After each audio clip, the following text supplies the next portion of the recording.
নমস্কাৰ, মোৰ নাম মঞ্জুশ্ৰী কলিতা। মই সমূহ অসমবাসীক ইংৰাজী নতুন বছৰৰ লগতে আহি থকা ভোগালী বিহুৰ বহুত শুভেচ্ছা জনাইছোঁ। সকলোৰে ভাল হওক সেয়াই কামনা কৰিছোঁ।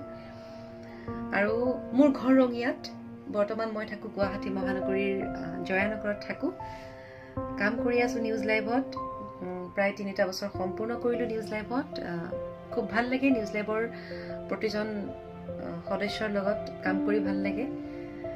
পৰিৱেশটো খুব ভাল নিউজ লাইভত, সকলোতে ভাল। তথাপি আৰু মই যিহেতু নিউজ লাইভত আছোঁ, গতিকে মই ইয়াত গম পাওঁ, সেইকাৰণে কৈছোঁ। আৰু লগতে মোৰ জীৱনৰ প্ৰথম চাকৰি আছিলে প্ৰতিদিন টাইমত, তাত আছিলোঁ মই নিউজ এংকাৰ। আৰু সমান্তৰালকৈ মই নিউজ লাইভত বৰ্তমান কাম কৰি আছোঁ। ইয়াৰ সমান্তৰালকৈ মই আছোঁ আকাশবাণী গুৱাহাটী কেন্দ্ৰত, তাত আছোঁ যুৱবাণীত ঘোষিকা হয়। আৰু খুব ভাল লাগে মিডিয়া লাইনত কাম কৰি। সময়ৰ কিছু আমাৰ দৌৰাদৌৰি থাকে।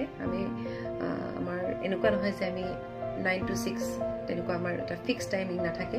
আমাৰ শ্বিফটিং ডিউটি, গতিকে মোৰ কাইলৈ কি ডিউটি আছে মই এতিয়ালৈকে গম নাপাওঁ।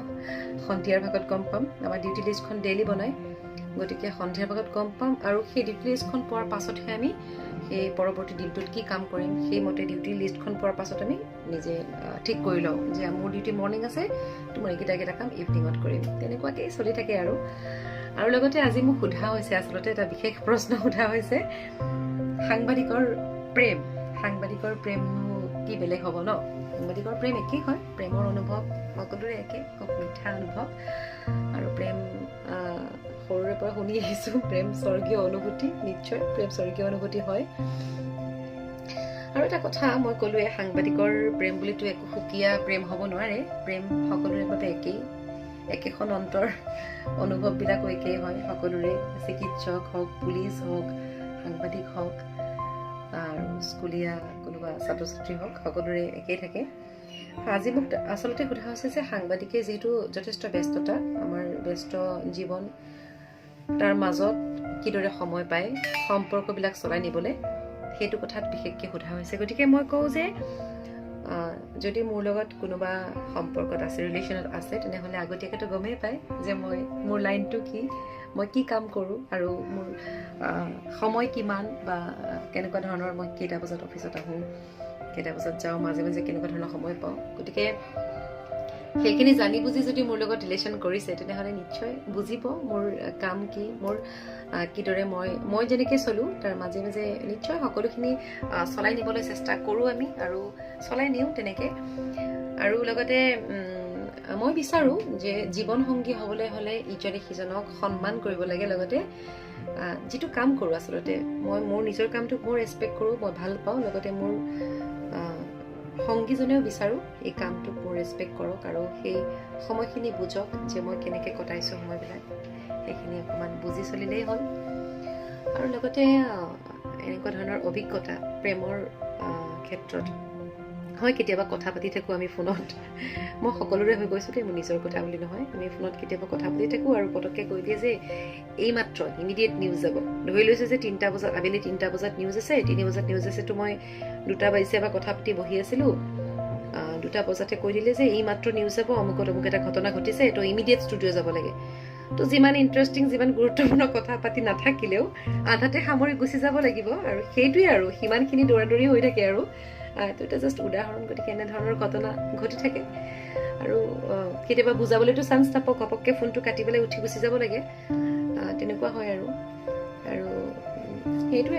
আৰু নিউজ পঢ়ি থাকোঁতে আমি ষ্টুডিঅ'ত ফোনটো ৰাখি থওঁ, কাৰণ আমাৰ অফিচৰ পৰাও মেছেজ বা গ্ৰুপৰ যিবিলাক অফিচিয়েল যিটো গ্ৰুপ থাকে, ব্যুৰ' গ্ৰুপ, তাত নিউজৰ আপডেটৰ কাৰণে আমি মেছেজ চাই থাকোঁ, বা ব্ৰেকত আমি অকণমান কেতিয়াবা 2এটা ফোন ৰিচিভ কৰিব পাৰোঁ। গতিকে তেনেকুৱা সময়তো যদি কাৰোবাৰ বিশেষজনৰ ফোন আহে, তেতিয়া ৰিচিভ কৰিলেও পটককৈ আৰু যে মই নিউজত আছোঁ, এতিয়া নালাগে, বা কিবা কথা থাকিলেও নোৱাৰি পাতিবলৈ। তো তেনেকুৱা চবৰ ক্ষেত্ৰতে হয়। মই যেনিবা নিউজত আছোঁ, আৰু যদি অন্য ক্ষেত্ৰত কাম কৰা মানুহজনো তেনেকৈ ব্যস্ত থাকে। গতিকে সাংবাদিকৰ প্ৰেম বুলি বেলেগ নহয় বাৰু, ব্যস্ততা হয়, চবৰে হয়। আমি ৰাতিপুৱা 7 বজাত উঠিও অফিচ আহোঁ, আৰু লগতে ৰাতি 12 বজালৈকেও আমাৰ ডিউটি থাকে।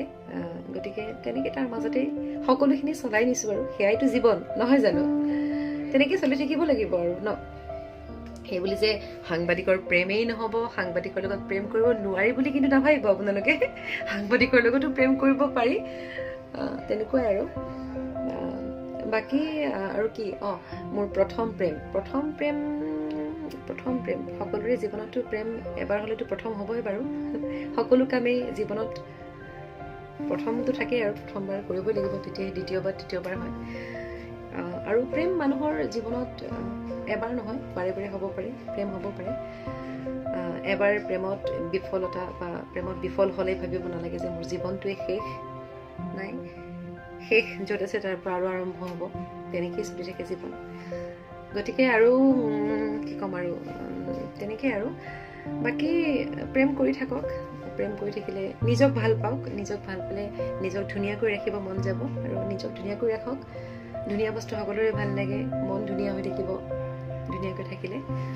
আৰু সেয়া আৰু, সকলো ভাল হওক, সকলো সুন্দৰ হওক। মা দেউতা বন্ধুবৰ্গ সকলোৰ লগত আমাৰ ৰিলেশ্যনবিলাকতো প্ৰেম থাকে, প্ৰেমৰ সম্পৰ্ক। গতিকে অনুভূতিবিলাক অকণমান বেলেগ বেলেগ আৰু, বাকীটো একেই আৰু। গতিকে ভালে থাকক, হাঁহি থাকক সদায়। মই হাঁহিয়ে থাকোঁ, গম পাইছে চাগে।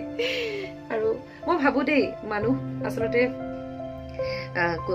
সকলো ধুনীয়া আচলতে, সৃষ্টিত আমি প্ৰশ্ন আমাৰ উঠাবলগীয়া নাই, কিন্তু তথাপি আৰু চবটো একেই নহয়। কিন্তু হাঁহিয়ে আচলতে মুখখন খুব পোহৰাই তোলে।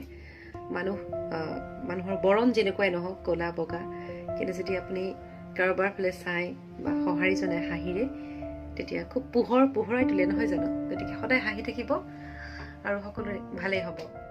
Thank U.